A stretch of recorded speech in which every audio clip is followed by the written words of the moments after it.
Week వేరు వేరు classes, ప్రోగ్రామ్స్‌లో ఎంగేజ్ అయ్యి ఉన్నాను. సాటర్‌డే మండే కొంచెం రెస్ట్ మా చర్చ్ మెంబర్స్ కౌన్సెలింగ్ కోసం అని సెపరేట్ చేసుకున్నా. కానీ సైమన్‌తో మాట్లాడిన తర్వాత ఆ ఉన్న ఒక్క రోజు బ్రాకెట్ కూడా క్లోజ్ చేసుకొని ఇక్కడ వచ్చి కూర్చున్నాను. కొంచెం మోటివేషనల్‌గా ఉంటది. ఆ వీడియోస్ ఆన్ చేసుకుంటే వింటున్నారు, చూస్తున్నారు, అర్థం చేసుకుంటున్నారు అని. లేకపోతే కొంచెం డీమోటివేట్ అయినట్టు అనిపిస్తా ఉంది. So, kindly try to understand. Right. నేను ఏ అప్రోచ్‌లో రోమన్స్ దగ్గరికొస్తానో నేను ఆల్రెడీ చెప్పాను. ఆహ్, ఇంట్రొడక్షను అంటే ఎందుకు రాయాల్సొచ్చింది రోమన్స్ లెటర్ అన్నది ఇయన్నీ మాట్లాడుకుంటొచ్చాం. And will get into today's class. Right. First 17 verses అన్నాను గానీ, ఫస్ట్ 17 వర్సెస్ చూద్దాం. అంటే how far can we complete అనేది విల్ గో త్రూ ఇట్. ఏమని టుడే ఈస్ చెప్పారండి? 7th జూలై గదా! 6th June. 6th July. Okay. Okay. Sorry. Date కొంచెం క్షమించండి. రైట్. అయితే ఈ ఫస్ట్ 17 వర్సెస్ అని ఎందుకు చెప్పాను అనంటే, ఈ ఫస్ట్ 17 వర్సెస్ ఆఫ్ చాప్టర్ 1 వీటిల్ని ప్రోలాగ్ అంటారు. ఇక్కడ మీకు కనిపించే తెలుగు అనేది నేను కొంచెం ఆన్లైన్‌లో తీసుకొని పెట్టింది. సో, కరెక్ట్ తెలుగు ఇదే అని అనుకోవద్దు. కొంచెం ఇంగ్లీషు అంటే నాకు ఇంగ్లీష్ అలవాటు. తెలుగు పేర్లు కూడా కొన్ని ఇవ్వడానికి ట్రై చేస్తా ఉన్నాను. కొన్ని translations. So, if there are అంటే any other better words for Telugu things నాకు కొంచెం మీరు తెలియజేస్తే బాగుంటది. ఇది ఈ ఫస్ట్ 17 వర్సెస్‌ని ప్రొలాగ్ అంటారు. ప్రొలాగ్ అనే మాట ఎందుకు అనంటే జనరల్‌గా బుక్స్‌ని మనం చూస్తా ఉన్నప్పుడు, లేకపోతే ఏదన్నా డాక్యుమెంట్స్‌ని చూస్తా ఉన్నప్పుడు, మనకి డిఫరెంట్ టైప్స్ కనిపిస్తా ఉంటాయి. ప్రిఫేస్ కనిపిస్తది బుక్‌లో. ఫోర్వర్డ్ కనిపిస్తది. ఇంట్రొడక్షన్ కనిపిస్తది. ప్రొలాగ్ అని ఉంటది. ఎపిలాగ్ అని ఉంటది. సో, రోమన్స్‌లో మనకి ప్రొలాగ్ ఉంటది. ఈ ఫస్ట్ 17 వర్సెస్ ఫస్ట్ చాప్టర్ 1-17 అంతా ప్రొలాగ్. ఏంటి వీటికి డిఫరెన్సెస్ అనంటే, ఇది కొంచెం అర్థమైతే మనకి అంటే రైటింగ్‌ని, ఆ డాక్యుమెంట్‌ని జాగ్రత్తగా అనలైజ్ చేయడానికి ఛాన్స్ ఉంటది. ప్రిఫేజ్ అంటే జనరల్‌గా పీఠిక అంటారు. తెలుగులో తొలి పలుకు అని రాస్తారు. ఇది ఆ బుక్ స్టార్టింగ్‌లో ఉంటది. ఈ ప్రిఫేస్ ఏం చేస్తదంటే, ఈ బుక్ ఎందుకు రాస్తున్నారు? ఇప్పుడెందుకు రాయాల్సొచ్చింది ఈ పుస్తకం, లేకపోతే ఈ డాక్యుమెంట్? ఆహ్, ఆథర్ ఈయనే ఎందుకు? ఆయనకున్న క్రెడిబిలిటీస్ ఏంటి? ఆహ్, ఆ ఆథరే ఎందుకు రాయాల్సొస్తుంది? అన్నది ఇట్లాంటి జనరల్ క్వెషన్స్‌కి ఆన్సర్ మనకి ప్రిఫేస్‌లో కనిపిస్తా ఉంటది. అట్లానే ముందు మాట అంటారు కదా! ఫోర్వర్డ్. ఫోర్వర్డ్ అనేది ఏంటి అనంటే, ఇది గూడా ఒక షార్ట్ ఇంట్రొడక్షన్ లాంటిదే. కాకపోతే ఆథర్ కాకుండా, ఆథర్ కాకుండా అంటే సపోజ్ నేనొకటి రాస్తున్నాననుకోండి. నేనేం జేస్తానంటే, ఇంకా క్వాలిఫైడ్ పర్సన్ ఎవరన్నా ఉంటే వాళ్ళతో రివ్యూ చేయించినప్పుడు somebody who is not the author, editor గావచ్చు, ఎడిటర్, ఆథర్ కానోళ్ళు, బయటోళ్ళు. వాళ్ళేం జేస్తారంటే, ఈ బుక్ యొక్క క్రెడిబిలిటీని గురించి వాళ్ళు ఇంట్రొడక్షన్ ఇస్తారు. దాన్ని ఫోర్వర్డ్ అంటారు. ఇంట్రొడక్షన్, పరిచయం, ఉపోద్ఘాతం అంటారు తెలుగులో. ఇది పర్పస్, గోలుని యాక్చువల్‌గా చూపిస్తా చెప్పే ఒక short section of the book అనమాట. ఇది యాక్చువల్‌గా ఆథరే రాస్తాడు. ఇంట్రొడ్యూస్ చేస్తాడు బుక్ గురించి. ప్రొలాగ్ అనేది ఏంటి అనంటే, ఇప్పుడు మీకు ఈ మధ్య టీవీలో వచ్చే ప్రోగ్రామ్స్, సోషల్ మీడియాలో కావచ్చు, ఇంటర్వ్యూస్ కావచ్చు, పాడ్కాస్ట్లు కావచ్చు, సపోజ్ 1 అవర్ పాడ్‌కాస్ట్ ఉందనుకోండి. 1 అవర్ ప్రోగ్రామ్ ఉందనుకోండి. ఇంటర్వ్యూ ఉందనుకోండి. ఏం చేస్తారంటే స్టార్టింగ్‌లో కొన్ని క్వెషన్స్ ఆయన చెప్పిన ఆన్సర్స్ అన్నీ కట్ చేసినయి కొన్ని పెడతారు. స్టార్టింగ్‌లో ఒక ఒక ఒక 15, 20 సెకండ్స్ ఆళ్ళు అడుగుతున్న అంటే ఆల్ త్రూ ద ఇంటర్వ్యూ అసలు దేని మీద జరిగిందో దాంట్లో ఉన్న మెయిన్ యాస్పెక్ట్స్‌ని చిన్నయి కట్ చేసి పెడతారు. అది అదెప్పుడైతే మనం చూస్తామో ఓకే. ఈ ఇంటర్వ్యూలో ఈ 1 అవర్ ఇంటర్వ్యూలో లేకపోతే ఈ 1 అవర్ పాడ్‌కాస్ట్‌లో వీట్లి గురించి మాట్లాడతారు. వీట్లి గురించి ఉంటది. దాని గురించి ఎలాబొరేట్ ఎక్స్‌ప్లనేషన్ ఉంటది. దాని గురించి ఎలాబొరేట్‌గా మనకు దీంట్లో కనిపిస్తది అని మనకి అర్థమవుతది. కదా! అట్లా బుక్‌లో ప్రొలాగ్ ఏం చేస్తది అనంటే కొన్ని అంటే ఆ బుక్‌లో గావచ్చు, లేకపోతే ఆ డాక్యుమెంట్‌లో గావచ్చు, డిస్కస్ చేయబోయే చాలా ఇంపార్టెంట్ కాన్సెప్ట్‌ని ముందు తీసుకొచ్చి పెడతది. సో, దాన్ని ప్రొలాగ్ అంటారు. రిటన్ ఫార్మాట్‌లో ఉన్నప్పుడు దాన్ని ప్రొలాగ్ అంటారు. సో, ప్రొలాగ్ అనేది ఏంటి అనంటే it is an act, scene గావచ్చు, ఈవెంట్ గావచ్చు or development that precedes the main action of the book. So, వాళ్ళు అంటే ఒక ఒక స్ట్రాటజికల్‌గా ఇంటర్వ్యూ చేస్తారు. లేకపోతే ఒక పాడ్‌కాస్ట్ చేస్తారు. ఒక బుక్ రాస్తారు. దానికి సంబంధించిన డెవలప్‌మెంట్, దానికి సంబంధించిన మెయిన్ కాన్సెప్ట్, థీమ్ ఈ ప్రొలాగ్‌లో తీసుకొచ్చి పెడతారు. So, when you go through the prologue, you will understand on what terms this document is going to be written అనేది. మనకి క్లారిటీ వచ్చేస్తది. ఓకే. దీని గురించి అన్నది.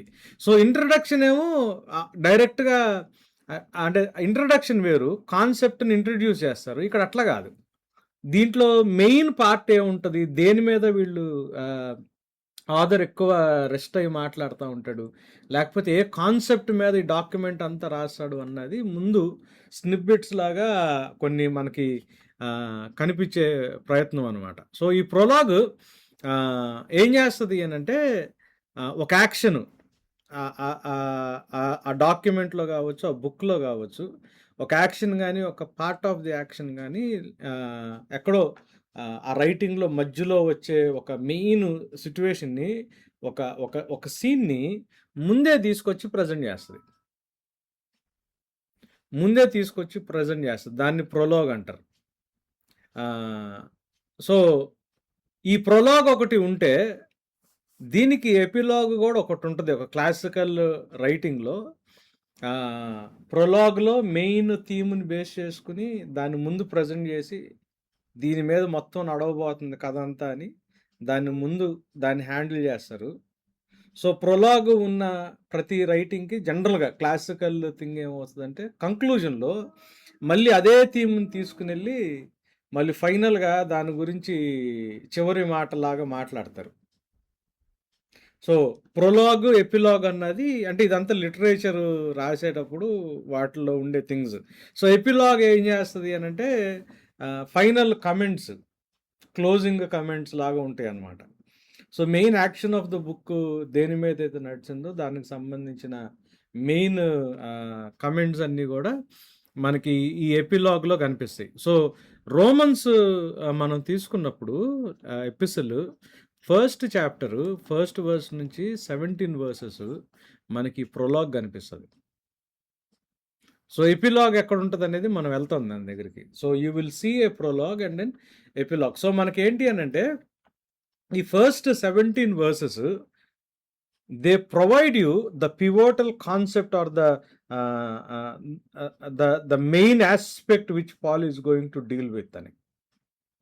పాల్ దేనితో డీల్ చేయబోతున్నాడు? పాల్ దేని గురించి డీల్ చేయబోతున్నాడు? పాల్ దేని గురించి మాట్లాడబోతున్నాడు అనేది చాలా మెయిన్ యాస్పెక్ట్‌ని ఈ ప్రొలాగ్ తీసుకొచ్చి పెడతది.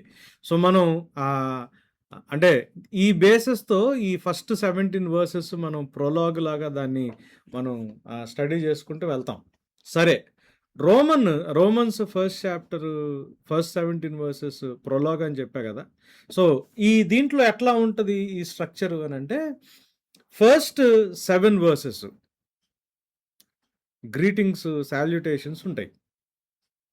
ఇది జనరల్‌గా పాలైన్ లెటర్స్‌లో మనకి ఇది కనిపిస్తదనమాట. అంటే ఆయనెవరో ఐడెంటిఫై చేసుకుంటాడు. ఆయన అపోస్తలని. ఆయనకి ఎలాంటి అధికారంతో ఇది సంఘానికి రాస్తున్నాడో ఆయన అథారిటీని ఆయన ఎస్టాబ్లిష్ చేసుకుంటాడు. ఫస్ట్ 7 వర్సెస్‌లో. ఎస్టాబ్లిష్ చేసుకునేటప్పుడు ఆయన ఏం చేస్తాడంటే, దాంతో పాటు ఆయన ఏం చేస్తాడు, ఎవరికి రెసిపియెంట్స్ ఎవరు ఈ లెటర్‌కి? The Roman church. వాళ్ళని అడ్రెస్ చేస్తా, వాళ్ళకి he offers grace and peace. So, వాళ్ళకి శాంతి సమాధానాలు ఉండాలని వాళ్ళకి ఆహ్, వాళ్ళకి ఆ గ్రీటింగ్స్‌ని వాళ్ళకి తెలియజేస్తారు. సో, ఇదంతా ఏంటనంటే మనకి ఇమ్మీడియేట్‌గా ఏం అర్థమైపోద్ది, ఇది ఈయన స్పిరిచువల్ పర్పస్ కోసం ఇది రాస్తున్నాడు అన్నది మనకి ఈ ఈ ఈ ఎలిమెంట్స్‌ని చూస్తా ఉంటే మనకు అర్థమవుతా ఉంటది. దాని తర్వాత ఏం చేస్తాడు, స్పిరిచువల్ పర్పస్ కోసం రాస్తున్నానన్నది మనకు అర్థమైన తర్వాత ఆ 7 వర్సెస్ 8థ్ వర్స్ నుంచి 15థ్ వర్స్ దాకా థాంక్స్ గివింగ్ అను పర్సనల్ కనెక్షన్‌ని ఎస్టాబ్లిష్ చేయడానికి ట్రై చేస్తాడు. ఇందాకేమో ఆథరు ఆయన యొక్క అథారిటీ ప్లస్ దానికున్న స్పిరిచువల్ పర్పస్‌ని చెప్పిన తర్వాత 8థ్ వర్స్ నుంచి 15థ్ వర్స్ దాకా ఆయన థాంక్స్ గివింగ్ అంటే రోమన్ బిలీవర్స్‌కి థాంక్స్ చెప్తా, వాళ్ళకి గ్రాటిట్యూడ్ వాళ్ళతో మాట్లాడతా, అంటే వాళ్ళ విశ్వాసాన్ని బట్టి ఆయన విన్నదేంటి, వాళ్ళకి థాంక్‌ఫుల్‌గా మాట్లాడతా, ఆయన ఏం చేస్తాడంటే, నేను మిమ్మల్ని విజిట్ చేయాలనుకుంటున్నాను పర్సనల్‌గా అని ఆయన మాట్లాడినప్పుడు దాంట్లో పర్సనల్ కానోటేషన్ కనిపిస్తది. So, what Paul is trying to do ఎగ్జాక్ట్‌గా అంటే, దీంట్లో మనం ఈ ఈ ఈ ఈ ప్రొలోగ్ చూస్తున్నప్పుడు ఆయనెవరో చెప్తున్నాడు. ఆయనకున్న అథారిటీ ఏంటో చెప్తున్నాడు. రెసిపియెంట్స్ ఎవరో మాట్లాడుతున్నాడు. వాళ్ళని అడ్రెస్ చేస్తా ఇదొక దీని వెనకాలున్న పర్పస్ ఏంటి, ఒక స్పిరిచువల్ యాస్పెక్ట్ అని మాట్లాడుతున్నాడు. Having said thought, spiritual aspect అనేది ఒక్కటే కాదు, వాళ్ళ ఫెయిత్‌ని అక్నాలెడ్జ్ చేస్తా. సో, వాళ్ళతో ఏమన్నా మాట్లాడబోయే ముందు he is acknowledging their faith. వాళ్ళ ఫెయిత్‌ని అక్నాలెడ్జ్ చేస్తా, వాళ్ళతో ఒక పర్సనల్ రిలేషన్‌షిప్‌ని ఏర్పరచుకోవాలనే ఒక ఆశ. అంటే ఆయన అంటే ఒక స్ట్రిక్ట్ బాస్ లాగా కాకుండా హీస్ ట్రైయింగ్ టు, అంటే ఒక ఫార్మల్ దానికి షేప్ ఇవ్వకుండా ఒక పర్సనల్ ఐడెంటిటీ కింద ఈ లెటర్‌ని ముందుకు తీసుకెళ్ళటానికి ప్రయత్నం చేస్తున్నాడు పాలు. సో, పాలు చేస్తున్న వర్క్‌ని మనం కొంచెం అర్థం చేసుకుంటా మనం ముందుకెళ్ళటానికి ప్రయత్నం చేద్దాం. రైట్. అయితే అక్కడి నుంచి 16థ్ వర్స్, 17థ్ వర్స్‌లో థీసిస్ స్టేట్మెంట్ ఇస్తాడు. అసలు ఈ లెటర్ మొత్తానికి థీసిస్ స్టేట్మెంట్. ఇది యాక్చువల్‌గా రియల్ ప్రొలాగ్ ఇక్కడ కనిపిస్తది. సెంట్రల్ థీమ్ కనిపిస్తది. ఏంటి ఆ సెంట్రల్ థీమ్ అంటే దీన్ని రాయాల్సి వచ్చిన థీమ్ ఏంటి అనంటే గాస్పెల్. సబ్జెక్ట్ మ్యాటర్ ఏంటి ఈ లెటర్? గాస్పెల్. ఎందుకు రాస్తున్నాడు ఇది? What is he trying to bring forward through this letter అంటే గాస్పెల్ గురించి మాట్లాడుతున్నాడు. ఈ గాస్పెల్‌ని ఎలా మాట్లాడుతున్నాడు అనంటే, ఈ గాస్పెల్ యొక్క అవుట్‌కమ్, అంటే ఈ గాస్పెల్‌లో నుంచి బయటకు వచ్చేది ఏంటయ్యా అంటే దేవుని యొక్క రైచియస్‌నెస్ అని, దేవుని యొక్క నీతి. సో, 16థ్ వర్స్, 17థ్ వర్స్‌లో actual purpose of the letter కనిపిస్తది. ఇది ఈ నీతి ఎలా బయటపడుతుంది అనంటే విశ్వాసము ద్వారా. అంటే క్రైస్తవ జీవితం, విశ్వాసి లైఫ్ స్టార్టింగ్ నుంచి ఎండింగ్ దాకా ఈ ఫెయిత్, త్రూ ఫెయిత్ కనిపిస్తది. ఎందుకు అనంటే నేను ఆల్రెడీ చెప్పాను. ఏంటి ఇష్యూ రోమన్స్ చర్చ్‌లో ప్రాబ్లమ్ ఏంటి అనంటే, జూయిష్ కన్వర్ట్స్‌కి, నాన్ జూయిష్ కన్వర్ట్స్‌కి మధ్యలో గొడవలు నడుస్తున్నాయి. టెన్షన్స్ నడుస్తా ఉన్నాయి. వర్గ పోరు అంటారు కదా! అట్లా నడుస్తా ఉంది.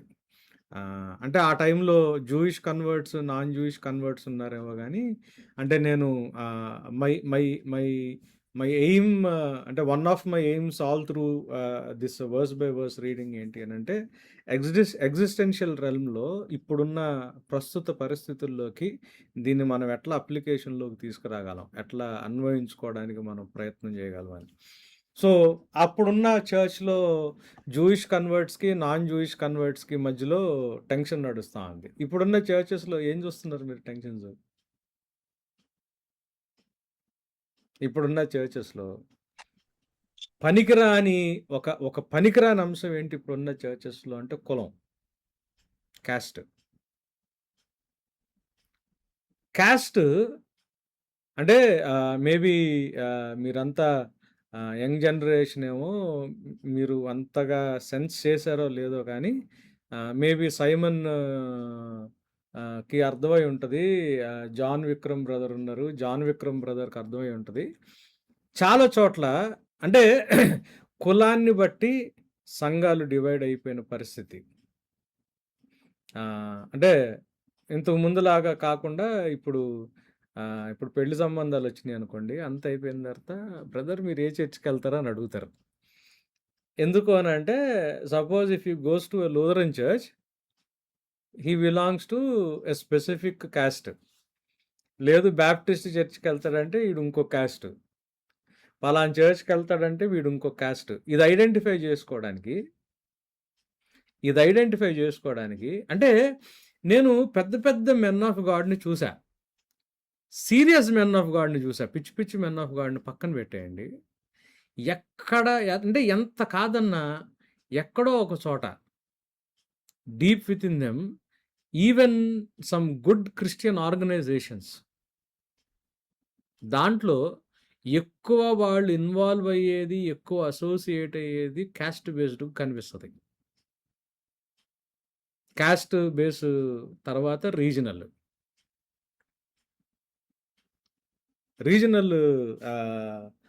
ఫీలింగ్స్తో ఉండే పరిస్థితి అనమాట. సో ఇప్పుడు అంటే మన తెలుగు స్టేట్స్ అంటే వాళ్ళకి ఉన్న అడ్మినిస్ట్రేటివ్ ఇష్యూస్ నుంచి బైఫర్కేట్ అయిపోయినాయి. కానీ అదేంటి కామన్ మ్యాన్ పడుతున్న కష్టానికి మాకు అడ్మినిస్ట్రేషన్లో మా ప్రిఫరెన్స్ మాకు ఉండాలి అని తెలంగాణ వాళ్ళు రైట్ఫుల్గా వాళ్ళు డిమాండ్ చేశారు. అండ్ చాలా చాలా రీజనబుల్ ఇది కూడా ఉంది వాళ్ళ దాంట్లో సంహౌ. అంటే ఇప్పుడు that is not the aspect కానీ, బట్ చర్చ్ పరిస్థితి ఏంటి అని అంటే చర్చ్ పరిస్థితి వేరైపోయింది. చర్చ్ కూడా డివైడ్ అయిపోయిన పరిస్థితి.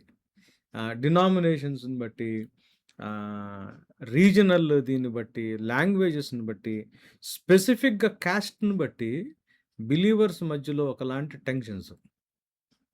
సో వీళ్ళందరూ ఎవరు అని అంటే గాస్పల్ని నమ్మిన వాళ్ళు. సో పాల్ ఏం చేస్తున్నాడు, చర్చ్కి రాస్తున్నాడు. ఎవరైతే గాస్పల్ని యాక్సెప్ట్ చేసి కవనెంట్లోకి వచ్చారో, యేసుప్రభుని వెంబడించడానికి వాళ్ళు కమిట్ అయ్యారో, లైఫ్ విశ్వాసంలోకి వచ్చాడో వాళ్ళకి రాస్తున్నాడు. రాస్తా వాళ్ళు ఏ గాస్పల్ని అయితే వాళ్ళు ఒప్పుకొని వచ్చారో ఆ గాస్పల్ని కరెక్ట్ లైట్లో ప్రజెంట్ చేయడానికి ట్రై చేస్తున్నాడు. గాస్పల్ ఏం చేస్తుంది? మీరు గాస్పల్ నమ్ముతున్నారు. What does the gospel of God actually bring forth అంటే it brings forth God's righteousness అని, దేవుని యొక్క నీతిని సువార్త బయటకు తీసుకొస్తుంది అన్న ఆస్పెక్ట్. సో వాళ్ళకున్న ఇష్యూ, రోమన్స్కి ఉన్న ఇష్యూని అడ్రస్ చేస్తా, గాస్పల్ని కరెక్ట్గా చూడండి, try to understand what exactly the gospel is about అన్నది మాట్లాడుతున్నాడు. ఇది మనకి అంటే మన క్రిస్టియన్ అంటే ఇప్పుడు చర్చెస్కి, ఇప్పుడున్న క్రిస్టియన్స్కి ఇది రెలవెంట్ బుక్ అంటే, లేకపోతే రెలవెంట్ లెటర్ అంటే అబ్సల్యూట్గా రెలవెంట్ లెటర్ ఇది. ఎందుకు అని అంటే అంటే మనకు కూడా చాలా టెన్షన్స్ ఉన్నాయి.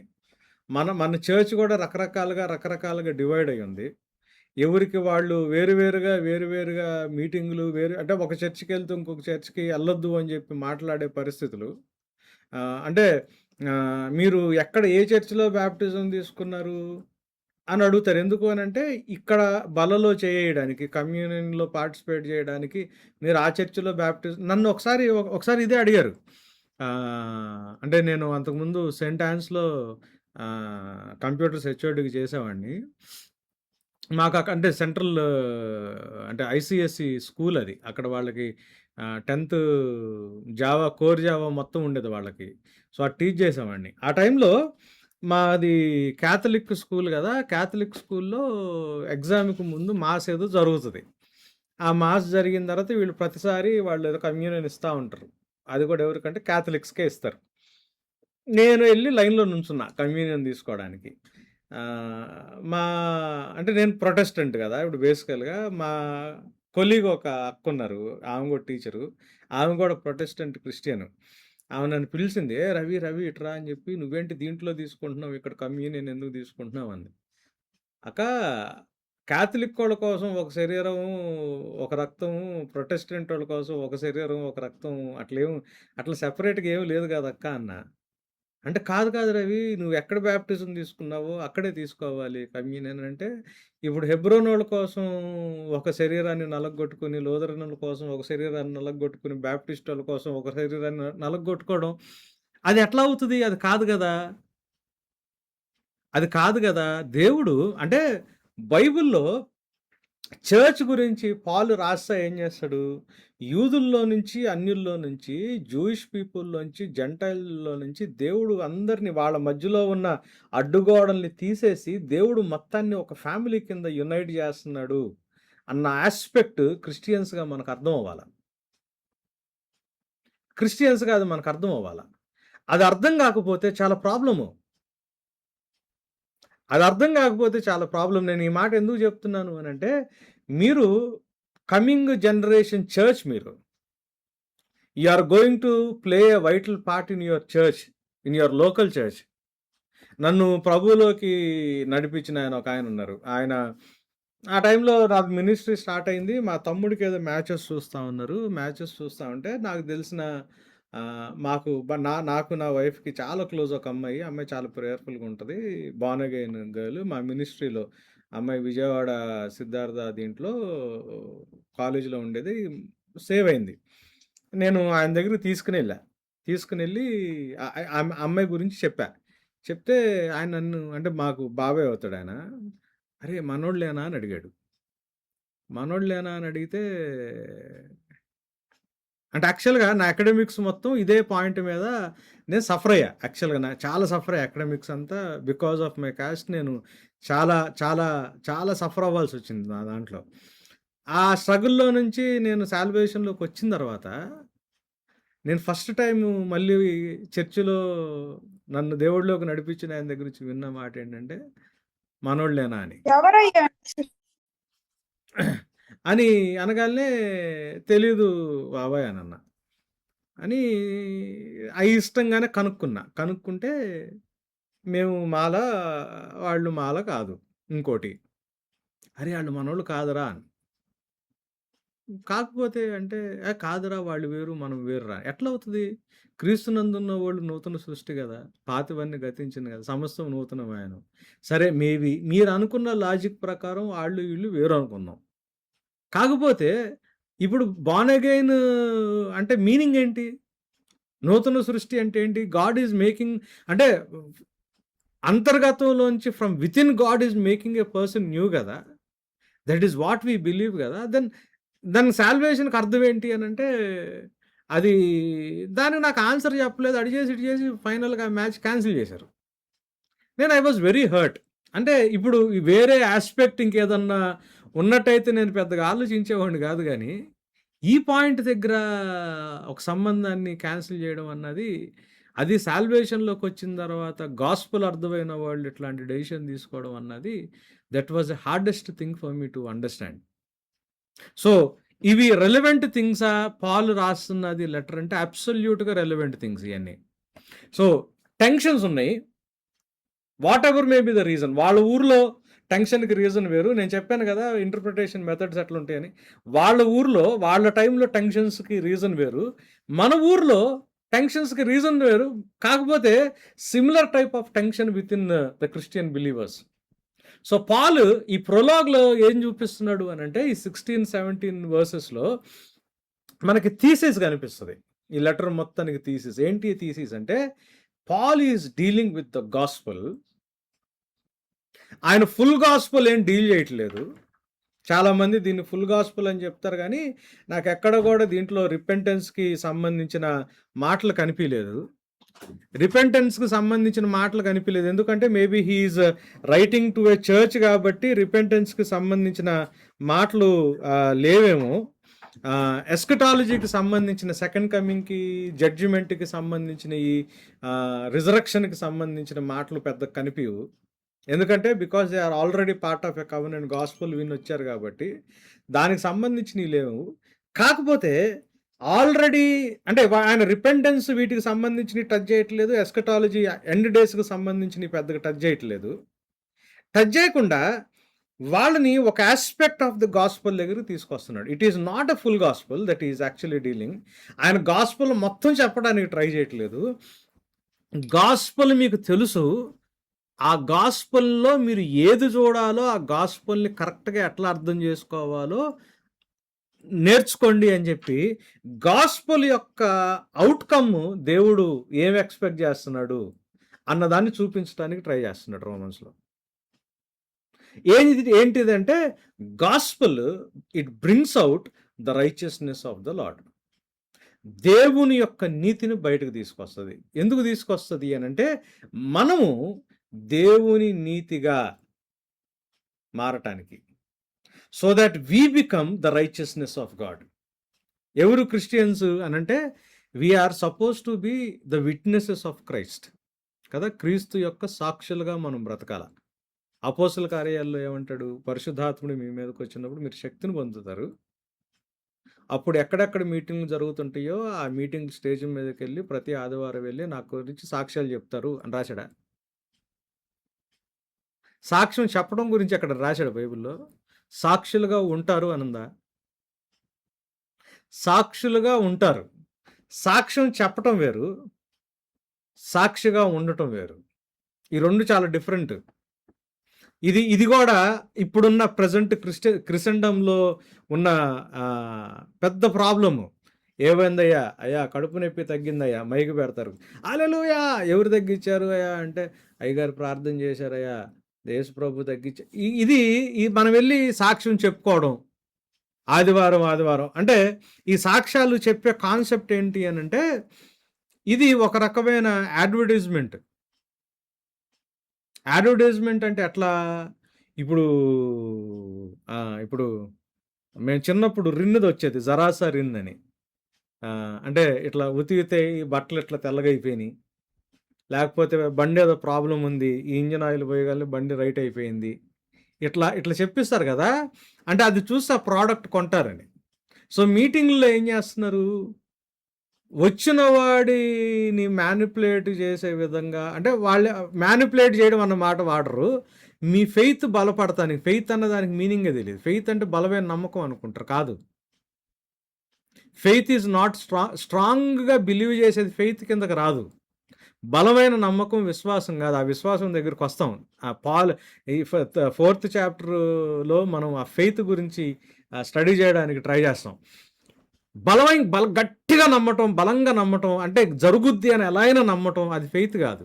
మీ ఫెయిత్ని ఇంప్రూవ్ చేయడానికి, మీ ఫెయిత్ని ఎన్హాన్స్ చేయడానికి, మీ ఫెయిత్ని బలపరచడానికి సాక్ష్యాలు చెప్పిస్తున్నాం అంటాం. కానీ సాక్ష్యాలు చెప్పడం అవతల వ్యక్తి విశ్వాసాన్ని బలపరచడానికి కాదు. సాక్షిగా ఉండటం దేవుని యొక్క నీతిని లోకానికి చూపించడానికి. ప్రైమరీ డిఫరెన్స్ ఉంటుంది విట్నెస్కి, సాక్ష్యానికి. చర్చ్లో, ఇప్పుడున్న చర్చ్లో సాక్ష్యం ఎలా వాడుతున్నారు అని అంటే, by the way thank you, అట్లా వీడియోస్ ఉంటే బాగుంది నాకు చెప్పడానికి, థ్యాంక్ యూ సో మచ్. సాక్ష్యం ఎలా చెప్తున్నారు అని అంటే, సాక్ష్యాన్ని అవతల వ్యక్తిని మ్యానిపులేట్ చేయడానికి. అంటే ఇప్పుడు మా చర్చ్కి మీరు వచ్చారు, 2-3 సాక్ష్యం చెప్పారు, లాస్ట్ వీక్ ప్రార్థన చేశారు, నాకు ఇది పోయింది, లేకపోతే లాస్ట్ వీక్. ఇప్పుడు ప్రార్థన చేసిన జరిగిన వాళ్ళే వచ్చి సాక్ష్యం చెప్తారు, జరగని వాళ్ళు చెప్తారా?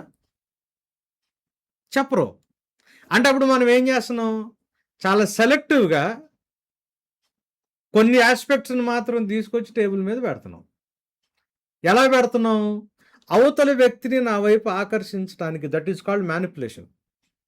మ్యానిపులేషన్ బైబిల్ ప్రకారం విచ్ క్రాఫ్ట్, సోది చెప్పటంతో సమానం అని ఉంటుంది. విచ్ క్రాఫ్ట్లో ఏం చేస్తారు? ఆత్మల్ని వశం చేసుకోవడానికి, ఆత్మల్ని మ్యానిపులేట్ చేయడానికి ట్రై చేస్తారు క్షుద్ర పూజల్లో. ఇదే పని చర్చ్లో నడుస్తుంది, సాక్ష్యాలు చెప్పే దాంట్లో. సో సాక్ష్యం అన్నది అంటే ఇప్పుడు మీకు ఒక సింపుల్ ఎగ్జాంపుల్ ఏంటి అని అంటే, జేమ్స్ని పీటర్ని ఇద్దరిని తీసుకెళ్ళి జైల్లో పెట్టారు. హేరోదు జేమ్స్ అంటే ఈ ఇద్దరు కోసం సంఘం ప్రార్థన చేస్తుంది. యాక్ట్స్లో ఉంటుంది ఇది, అపోస్తుల కార్యాల్లో. హేరోదు ఏం చేస్తాడంటే జేమ్స్ని చంపేస్తాడు. యూదులందరూ చప్పట్లు కొడతారు. చప్పట్లు కొట్టగానే ఇదేదో భలే ఉంది, వీళ్ళ దగ్గర మంచి పేరు వస్తుంది నాకు అనుకుని. ఎందుకు అని అంటే ఈయన కూడా పైన రోమన్ ఎంపరర్ ఉన్నాడు, ఆయన కింద ఉండాలా. సో రోమన్ వాళ్ళకి మంచి పేరు వస్తే ఈయన ఇది కొనసాగించబడుతుంది అనమాట. యాక్చువల్గా అది అక్కడ కాన్సెప్ట్. సో యూదుల పండగ వస్తుంది, యూదుల పండగ అప్పుడు పీటర్ని చంపేస్తే, పీటర్ లీడర్ కదా, పీటర్ని చంపేస్తే మనకి ఇంకా మంచి పేరు వచ్చుద్ది అన్న దీంట్లో పీటర్ని ఆ రోజు నైట్ చంపడు. మనకేం తెలుసు నైట్ ఏం జరుగుద్ది? ఏంజల్ వస్తాడు, వచ్చి ఏం చేస్తాడు? పీటర్ని జైల్లో నుంచి బయటికి తీసుకెళ్తాడు. అంటే ఇద్దరున్నారు జైల్లో, ఇద్దరు కోసం చర్చ్ ప్రేయర్ చేస్తుంది. ఒక ఆయన చచ్చిపోయాడు, పీటర్ని దేవుడు బయటకు తీసుకొచ్చాడు. జనరల్గా ఎవరు సాక్షి, దేని గురించి సాక్ష్యం చెప్తారు? దేని గురించి మాట్లాడతారు? పీటర్ గురించి మాట్లాడతాడు. But what about James? James గురించి మాట్లాడరు. అంటే మనం ఏం చేస్తున్నట్టు హాఫ్ ట్రూత్ ఎందుకు తీసుకొస్తాము? అరే ఇప్పుడు మీరు ఏదైనా కష్టాల్లో ఉన్నారనుకోండి, జైల్లో ఉన్న జేమ్స్ గురించి నేను మీకు చెప్పాను అనుకోండి, మీరు నా దగ్గరికి రారు రెండోసారి. మీకు మోటివేషన్ కావాలన్నా ఏదైనా చేయాలన్నా నేను జైల్లో నుంచి ఏంజల్ బయటకు తీసుకొచ్చేసిన పీటర్ గురించి చెప్పాలా, అంతేగాని నేను జేమ్స్ గురించి చెప్పను. సో మనం బైబిల్లో ఏం చేస్తున్నాము? చాలా సెలెక్టివ్ టాపిక్స్ తీసుకుని ఎలా అయితే స్టడీ చేస్తామో, చర్చెస్లో కూడా సాక్ష్యాలని ఒక 10 మందికి ఇష్యూస్ ప్రేయర్ చేస్తే, ముగ్గురికి వాళ్ళకు అనుకున్నట్టు పాజిటివ్ రిజల్ట్ వస్తే, మిగతా 7గురికి రిజల్ట్ లేకపోతే దేవుడు ఇంకొక రిజల్ట్ ఏమని ఇస్తే, మిగతా 7 మెంబర్స్ని పక్కన పెట్టి 3గురిని తీసుకొచ్చి సాక్ష్యం చెప్పేస్తాం. 3గురిని తీసుకొచ్చి సాక్ష్యం చెప్పగాలి. మీరు ఫస్ట్ టైం చర్చ్కి వచ్చారనుకోండి, మీరేమనుకుంటారు? అయ్యగారి దగ్గర ఫుల్ అనాయింటెడ్ అట్టుకుంటా, బలమైన దైవజండు, ప్రార్థన చేస్తే సాక్ష్యాలు వస్తున్నాయి అని అనుకుంటారు. ఇది మ్యానిపులేషను. సాక్ష్యం, విట్నెస్ అన్నది క్రీస్తు ప్రభుకి సాక్షులుగా ఉండాల. మీరు గమనించండి, డానియల్ ఉన్నాడు. డానియల్ గురించి ఆయన చెప్పుకున్నాడా? నేను చాలా పర్ఫెక్ట్, చాలా మంచోడిని, నేను చాలా బాగా ప్రేయర్ చేసుకుంటాను, సాక్ష్యం చెప్పుకున్నాడా? డానియల్ని సింహం బోన్లో వేసినప్పుడు రాత్రంతా నిద్రపోకుండా ఉండి, పొద్దున్నే కింగ్ వచ్చి సర్వోన్నతుని సేవకుడైన దానియేలు అని చెప్పి కింగ్ విట్నెస్ ఇచ్చాడా? సాక్ష్యం చెప్పుకున్నాడా? సాక్షిగా బ్రతికాడా? బ్రతికాడు. మీకు ఇక్కడ సాక్ష్యం దేని గురించి వచ్చింది? డానియల్కి why was he considered as the servant of the most high? Daniel ఒక బ్యూరోక్రాట్, కింగ్ దగ్గర ఒక ఐఏఎస్ ఆఫీసర్. ఆయన వర్క్లో ఎక్కడ ఎటువంటి ఫ్లా ఉండదు, ఆయనలో ఎక్కడ తప్పు పట్టుకోలేరు వీళ్ళు. తప్పు పట్టుకోలేనప్పుడు ఏం చేశారు? ఈయన ఎట్టా నిరికించాలి అని అంటే, ఈయన విగ్రహాలకు సలాం కొట్టాడు కాబట్టి రాజుగారి విగ్రహానికి సలాం. ఇది కదా కాన్స్పిరసీ. అంటే రాజు ఏం చూశాడు డానియల్లో? దేవుని యొక్క నీతిని, యథార్థతను చూశాడు. చూసి సాక్ష్యం చెప్పాడు. సో విట్నెస్ ఎప్పుడైనా కానీ ఏం చేస్తుంది అని అంటే, మనల్ని దేవుని సాక్షులుగా మారుస్తుంది. దేవుని సాక్షులు అని అంటే అర్థం ఏంటి అని అంటే, దేవుడు అంటే మాకు చిన్నప్పుడు ఏం చేసేవాళ్ళు అంటే, ఇట్లా ఒక 2 కర్రలు కట్టి, అటు పక్క ఇంకో 2 కర్రలు కట్టి, మధ్యలో ఒక తాడు ఉండి, పైన ఒక రిమ్ పట్టుకుని, ఒక అమ్మాయి ఇట్లా కర్ర పట్టుకుని నుంచుంటే, కింద వాళ్ళ నాన్న ఒక చిన్న డెవలప్ వేసుకుని, రోడ్ సైడ్ అనమాట, ఒక అమ్మ కానీ, ఒక బాబు కానీ, ఒక అయ్య కానీ అని టకా కొడతా ఉంటే, అమ్మాయి నడుస్తూ ఉంటుంది పైన. అంటే ఒక మిరకల్లా జరుగుతూ ఉంటే జనాలు చుట్టొచ్చి డబ్బులు వేస్తూ ఉండేవాళ్ళు. ఇది అడుక్కునే ప్రాసెస్. దేవుడు అట్లా లీలలు, మాయలు, మంత్రాలు చేయట్లా. దానికి కాదు సాక్ష్యం చెప్పాల్సింది. నిజంగా పరిశుద్ధాత్ముడు అంటే సువార్త తెలిసి దేవుని ఆత్మచేత నడిపించబడినప్పుడు ఆ సువార్తలోని నీతి మనల్ని దేవుని నీతిగా మనల్ని మార్చుద్ది, మనల్ని నీతిమంతులుగా మార్చుద్ది. ఆ దేవుని నీతి మనలో ఎప్పుడైతే రిఫ్లెక్ట్ అవటం మొదలవుతుందో, గాస్పల్ని అబైడింగ్ క్రిస్టియన్స్గా మనం ఎప్పుడైతే సువార్తని ప్రకారం మనం జీవిస్తూ ఉంటే, సువార్తలో ఉన్న నీతి మనలో నుంచి ఎప్పుడైతే బయటకు రిఫ్లెక్ట్ అవుతుందో, మనం క్రీస్తు ప్రభువుకి సాక్షులుగా మనం బ్రతుకుతాం. సో పాలు చర్చ్కి రాస్తున్నాడు, టెన్షన్స్ ఉన్న చర్చ్కి రాస్తున్నాడు. అరే మీరు గాస్పల్ని నమ్మి క్రిస్టియన్స్ అయ్యారు, నిబంధన జనాంగం అయ్యారు, but what are you reflecting out as a church? సంఘంగా ఏవి రిఫ్లెక్ట్ అవుతుంది చర్చ్లో నుంచి, మీ మధ్యలో నుంచి ఏం వస్తుంది? ఎందుకు అనంటే the gospel of Jesus Christ ఏం తీసుకొస్తుంది బయటికి అంటే దేవుని నీతిని తీసుకొస్తుంది బయటికి. మన విశ్వాసం ఏంటి? సువార్తను విన్నప్పుడు మనం ఏ విషయంలో విశ్వసించాము, మన విశ్వాసం ఎట్టయ్యాము, ఏ పాయింట్ దగ్గర అయ్యాము అని అంటే సువార్తలో దేవుని యొక్క నీతి, రైచియస్నెస్ ఉంది.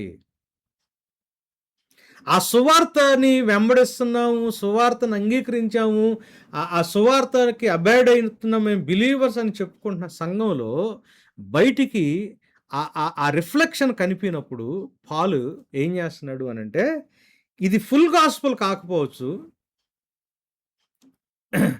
దీంట్లో ఎస్కటాలజీ, ఎండ్ డేస్ గురించి, రిపెంటెన్స్ గురించి లేకపోవచ్చు, బట్ ఎందుకంటే అసలు అది కన్సర్న్ కాదు పాల్కి. ఆ లెటర్ రాసింది, he is writing to the church, already గాస్పుల్ని యాక్సెప్ట్ చేసిన వాళ్ళ దగ్గరికి వచ్చాడు. కాకపోతే అసలు ఆ గాస్పుల్ లో ఏమి బయటకు వస్తుంది అన్నదాన్ని రాయడానికి. So the very thesis of Romans first chapter మనకి ఈ 16 and 17 వర్సెస్లో కనిపిస్తుంది. ఈ థీసిస్ని బిల్డ్ చేసుకుంటూ వెళ్తాడు. తర్వాత పాలు ఈ థీసిస్ని బిల్డ్ చేసుకుంటూ వెళ్తాడు. సో క్రైస్తవుని యొక్క విశ్వాసం, క్రిస్టియన్ ఫెయిత్ అన్నది కూడా ఈ ఆస్పెక్ట్ మీద డిపెండ్ అయి ఉంటుంది. సో మనకు అందుకే చెప్తున్నది ప్రొలాగ్, ముందుగానే ఆ main pivotal theme, the most vital aspect of his సబ్జెక్ట్ని ఆయన ఏం చేస్తున్నాడు అంటే ముందుగానే ఇక్కడ ఏం చేస్తున్నాడు, ప్రజెంట్ చేస్తున్నాడు. So this is a prologue of the letter. So I'm not ashamed of the gospel అన్న ఈ మాట ఆయన ఏం చేయబోతున్నాడు అని అంటే, he is about to defend and explain Christianity's power. క్రైస్తవత్వంలో ఉన్న శక్తి ఏంటి,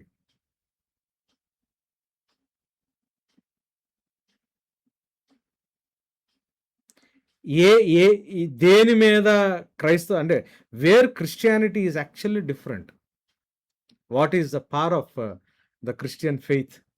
సో ఆయన నేను ఈ సువార్త విషయంలో సిగ్గుపడువాడిని కాదు అన్న మాట మనకి ఇక్కడ కనిపిస్తుంది. సో దీని మీద రెస్ట్ అవుతాడు పాలు లెటర్ అంతా కూడా, దీని మీద రెస్ట్ అవుతాడు పాలు లెటర్ అంతా కూడా మనం జాగ్రత్త చదివితే. సో ఇది ఎందుకు ప్రొలాగు అని అంటే, ఆర్గ్యుమెంట్ మొత్తాన్ని ప్రివ్యూ ఇక్కడ కనిపిస్తుంది. లెటర్కి సంబంధించిన ఆర్గ్యుమెంట్ మొత్తం రైచియస్నెస్, నీతిని ఇంట్రడ్యూస్ చేస్తుంది, ఫెయిత్ని ఇంట్రడ్యూస్ చేస్తుంది, రక్షణ సాల్వేషన్ ఇంట్రడ్యూస్ చేస్తుంది. ఈ ఆస్పెక్ట్స్ మీద పాలు డెవలప్ చేసుకుంటా ఫస్ట్ 11 చాప్టర్స్లో ఆయన డాక్ట్రిన్ని అడ్రస్ చేస్తా అప్లికేషన్లోకి వెళ్తాడు. ఎందుకు అని అంటే గాస్పల్ని అర్థం చేసుకుని వీళ్ళకి అప్లికేషన్లో ప్రాబ్లం వచ్చింది. ఎందుకు అప్లికేషన్లో ప్రాబ్లం వచ్చింది రోమన్ చర్చ్లో అంటే ఏమైంది, ఈ గాస్పల్ని వాళ్ళు సరిగ్గా అర్థం చేసుకోవట్లా, గాస్పుల్ ఎందుకో వాళ్ళకి తెలియట్లా, గాస్పుల్ ఏం చేస్తుందో వాళ్ళకి తెలియట్లా, declaring our faith to our Lord అంటే ఏంటో తెలియట్లా. అసలు దేవుడు రక్షణ ఎందుకు ఇచ్చాడు అనేది పూర్తిగా అర్థం కావట్లా. కాబట్టి వాళ్ళ జీవితాల్లో ప్రాబ్లం ఉంది. సో ఏం చేస్తున్నాడు, దీని గురించిన డాక్ట్రిన్ అంతా ఫస్ట్ 11 చాప్టర్స్లో రాసి మళ్ళీ ఎక్కడికి వెళ్తున్నాడు, అప్లికేషన్ ప్రాపర్గా చేసుకోండి, you are not applying the gospel in a right way. Application ప్రాపర్గా ఉండాలా అని వాళ్ళ జీవితాల్ని కరెక్ట్ చేసే దగ్గరికి వెళ్తాడు, అప్లికేషన్ సైట్కి వెళ్తాడు. ఏమన్నా కన్ఫ్యూజ్ చేస్తున్నానా? Is it clear? అర్థమవుతుంది కదా? రైట్ రైట్ మనం మనం ముందుకెళ్దాం. దీన్ని will try to go little bit further. So ఎప్పుడైతే ఈ ప్రొలాగ్ మనం చదువుతామో మనకు అర్థమైపోద్ది మనం దేన్ని ఎన్కౌంటర్ చేయబోతున్నామో, ఏ ఆర్గ్యుమెంట్ని మనం ఎదుర్కోబోతున్నాము, ఎటువంటి స్టేట్మెంట్స్ పాలు మనతో మాట్లాడబోతున్నాడు, ఆర్గ్యూ చేయబోతున్నాడో, లేకపోతే రోమన్ బిలీవర్స్తో ఆయన ఆర్గ్యూ చేయబోతున్నాడు అనేది ఈ ప్రొలాగ్లో మనకు అర్థమైపోద్ది. కాబట్టి అంటే ఈ స్టేట్మెంట్స్లో మనకు అర్థమైపోద్ది. కాబట్టి ఈ ఫస్ట్ 17 వర్సెస్ని మనం ఏమంటున్నాను, ప్రొలాగ్ అంటున్నాం.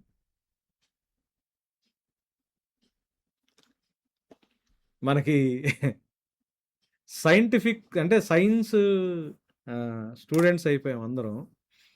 మనకన్ని స్టేట్మెంట్స్ మ్యాథ్లో టైప్లో ఒక స్టేట్మెంట్ రాసి ఈజ్ ఈక్వల్ టు ఇది అని. లిటరేచరు చదివే అలవాటు, లిటరేచరులో లేకపోతే డిఫరెంట్ జాన్రాస్, సాహిత్య శైలి, వాటిని ఎట్లా అర్థం చేసుకోవాలా అనేది అంటే ఇప్పుడున్న జనరేషన్స్కి పెద్దగా తెలియదు.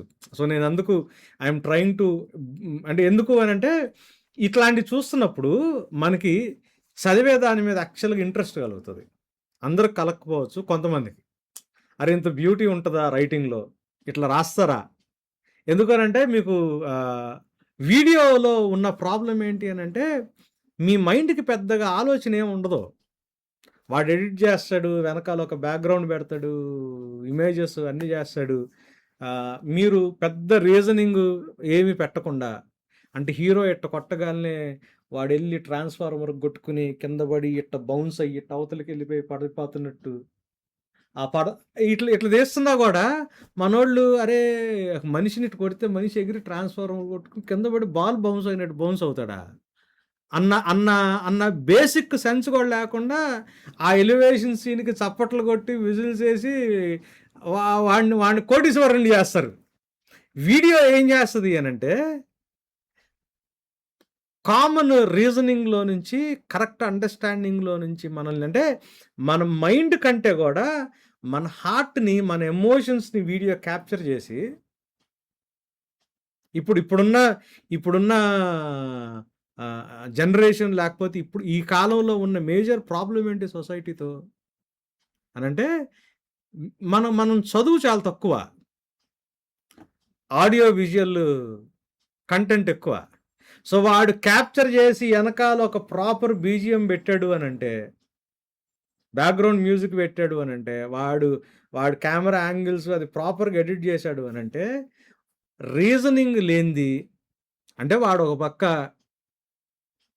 స్మగ్లింగ్ చేస్తూ ఉంటాడు, లా అండ్ ఆర్డర్ని బ్రేక్ చేస్తుంటాడు, లా అండ్ ఆర్డర్ ఎన్ఫోర్స్ చేసే ఇన్స్పెక్టర్ని మోసం చేస్తుంటాడు,